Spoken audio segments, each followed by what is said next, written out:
ವೀಕ್ಷಕರೇ ನಮಸ್ಕಾರ. ನಾನು ನಿಮ್ಮ ಸಿ ನಾರಾಯಣಸ್ವಾಮಿ, ವೀಕ್ಷಕ ಕನ್ನಡ ನ್ಯೂಸಿಂದ. ವೀಕ್ಷಕರೇ, ಸರ್ಕಾರ ದಿನಕ್ಕೆ ಒಂದೊಂದು ಕಾನೂನನ್ನು ತರ್ತಾನೇ ಇದೆ ನೋಡಿ. ಈ ಹಿಂದೆ ಎಲ್ಲ ಆಸ್ತಿಗಳಿಗೆ ಒಂದು ದಾಖಲಾತಿ ಸಾಗಿತ್ತು. ಅದರಲ್ಲಿ ಈ ಸೈಟು ಮನೆಗಳಿಗೆ ಹಕ್ಕುಪತ್ರ ಅಂತ ಕೊಡೋರು. ಹಕ್ಕುಪತ್ರ, ಖಾತೆ ಎಸ್ಟೇಟ್, ಅಸೆಸ್ಮೆಂಟ್ ಎಸ್ಟೇಟ್ ಅಂತ ಕೊಡೋರು. ಅದನ್ನ ಕೆಲವರು ಬದಲಾವಣೆ ಮಾಡ್ಕೊಂಡು ಬೇರೆಯವರಿಗೆ ಮಾರ್ತಾರೆ ಅನ್ನೋ ಉದ್ದೇಶದಿಂದ ಈ ಸ್ವತ್ತು ಅಂತ ಬಂತು. ಇವಾಗ ಈ ಸ್ವತ್ತು, ಈ ಸ್ವತ್ತಿಗೆ ಜನ ಎಷ್ಟರ ಮಟ್ಟಿಗೆ ಅಲಿತಾರೆ ಅಂತೇಳಿ ಒಂದು ಉದಾಹರಣೆ ನಮ್ಮ ಚಿತ್ರದುರ್ಗ, ಕೋಟೆನಾಡು ಚಿತ್ರದುರ್ಗದ ನಗರಸಭೆ ಕಾರ್ಯಾಲಯದಲ್ಲಿ ನೋಡಬೇಕು. ಎಷ್ಟರ ಮಟ್ಟಿಗೆ ಈ ಸ್ವತ್ತು ಜನಗಳಿಗೆ ಕೈಗೆ ಸಿಗ್ತಾ ಇದೆ ಅಂತೇಳಿ.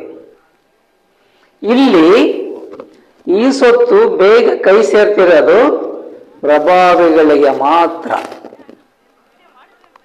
1 ವರ್ಷ 2 ವರ್ಷದಿಂದ ಓಡಾಡ್ತಕ್ಕಂಥರಲ್ಲಿ ಕಾಣಬರ್ತಾರೆ. ಇಡೀ ಶಾಪ ಹಾಕಿ ಹೋಗ್ತಿರ್ತಾರೆ ಈ ಸ್ವತ್ತಿಗೆ. ನೋಡಿ, ಚಿತ್ರದುರ್ಗ ನಗರಸಭೆಯಲ್ಲಿ ಲಿಫ್ಟ್ ಇದ್ರೂ ಕೂಡ ಲಿಫ್ಟ್ ಸಾರ್ವಜನಿಕರಿಗೆ ಉಪಯೋಗ ಆಗ್ತಾ ಇಲ್ಲ. ಯಾವಾಗೋ ಒಂದು ಟೈಮು ಉಪಯೋಗ ಆಗೋದನ್ನು ಬಿಟ್ರೆ ನಿರಂತರವಾಗಿ ಉಪಯೋಗ ಇಲ್ಲ ಅದು. ಇನ್ನು ಮಾಡಿ ಮೆಟ್ಲು ಹತ್ಬೇಕಂದ್ರೆ ಈ ಸ್ವತ್ತು ತರಲಿಕ್ಕೆ ಮಾಡಿ ಮೆಟ್ಲು ಹತ್ತಲೇಬೇಕು. ಅವು ಒಂದು 20ರಿಂದ 21 ಮೆಟ್ಲಿದ್ದಾವೆ ನೋಡಿ. ಮೆಟ್ಲುಗಳ ಕಾಣ ಬರ್ತಿದ್ದಾವೆ. ಆ ಮೆಟ್ಲತ್ತಿ ಹೋಗ್ಬೇಕು. ಅಲ್ಲಿ ಈ ಸ್ವತ್ತಿನ ವಿಭಾಗದಲ್ಲಿ ಜನ ಹೇಗೆ ಸೇರಿಕೊಂಡಿದ್ದಾರೆ ನೋಡಿ.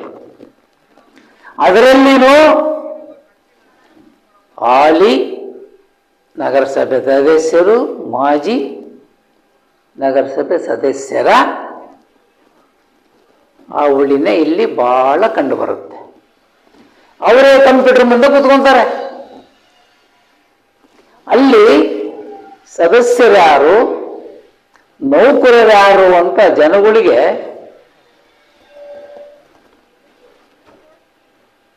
ಬಹಳ ಕನ್ಫ್ಯೂಸ್ ಆಗ್ತಾ ಇದೆ. ಅಲ್ಲಿ ಹೋಗ್ಬಿಟ್ಟು ನಮ್ದು ಈ ಸ್ವತ್ತು ಅಂದ್ರೆ ಇದು ಬರ್ತಾನೆ ಬರ್ತಾನೆ ಬರ್ತಾನೆ ಅಂತಾರೆ. ಇಷ್ಟರ ಮಟ್ಟಿಗೆ ನಗರಸಭೆ ಅಧ್ವಾನ ಎದ್ದೋಗಿದೆ ಅಂತೇಳಿ. ಸದಸ್ಯನ ಕೆಲಸ ಏನು? ಹೇಳಿ ಮಾಡಿಸ್ಬೇಕು. ಅವನೇ ಕಂಪ್ಯೂಟರ್ ಕುತ್ಕೊಂಡು ಕಂಪ್ಯೂಟರನ್ನು ಆಪರೇಟ್ ಮಾಡ್ತಾನೆ. ಈ ಮಟ್ಟಿಗೆ ನಗರಸಭೆ ಅಧ್ವಾನ ಎದ್ದೋಗಿದೆ.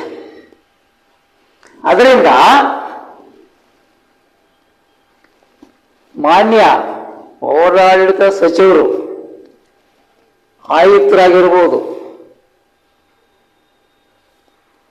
ಪೌರಾಯುಕ್ತರಾಗಿರ್ಬೋದು, ಜಿಲ್ಲಾಧಿಕಾರಿಗಳಾಗಿರ್ಬೋದು, ಒಮ್ಮೆ ನಗರಸಭೆಗೆ ಭೇಟಿ ಕೊಟ್ಟು ಅಲ್ಲಿ ಕಾಣಬರತಕ್ಕಂಥ ಅವ್ಯವಸ್ಥೆನ ಕಣ್ಣಾರೆ ಕಂಡು ಏನಾದರೂ ಪರ್ಯಾಯ ವ್ಯವಸ್ಥೆಯಲ್ಲಿ ನಿರ್ಮಾಣ ಮಾಡಬೇಕಾಗಿದೆ. ಏನಪ್ಪ ಅಂದ್ರೆ, ಈಗ ಇರತಕ್ಕಂಥ ಈ ಸ್ವತ್ತು ಕೊಡ್ತಕ್ಕಂಥ ಒಂದೇ ಕೌಂಟ್ರನ್ನ 2 ಕೌಂಟ್ರ್ ಯಾಕೆ ಮಾಡಬಾರ್ದು? ಇಲ್ಲಿ ಒಯ್ಯೋದು ಹೋಗ್ಬೇಕು ಮಾಡಿ ಮೆಟ್ಲತ್ತಿ ಅಂದ್ರೆ ಅವ್ರ ಸ್ಥಿತಿ ಏನಾಗಬೇಕು?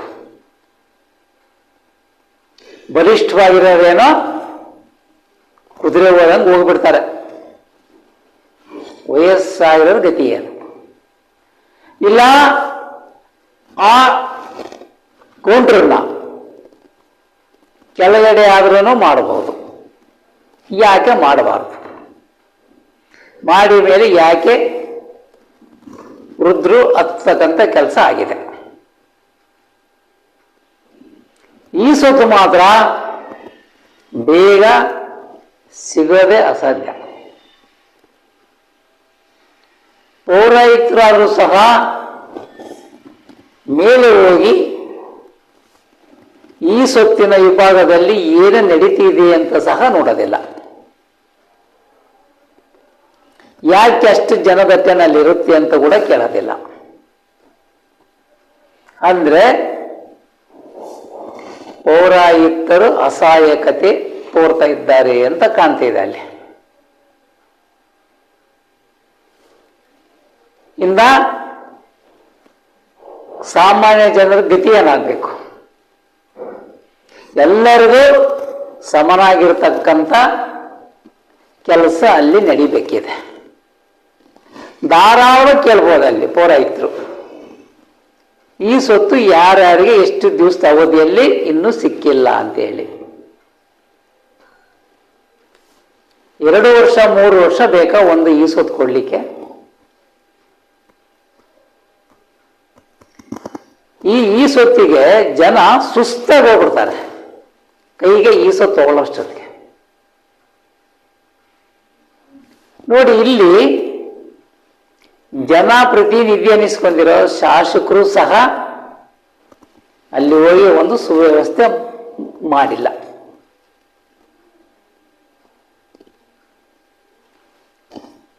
ನಗರಸಭೆಯಲ್ಲಿ ಮಾಡಿ ಮೆಟ್ಲತ್ತದನ್ನ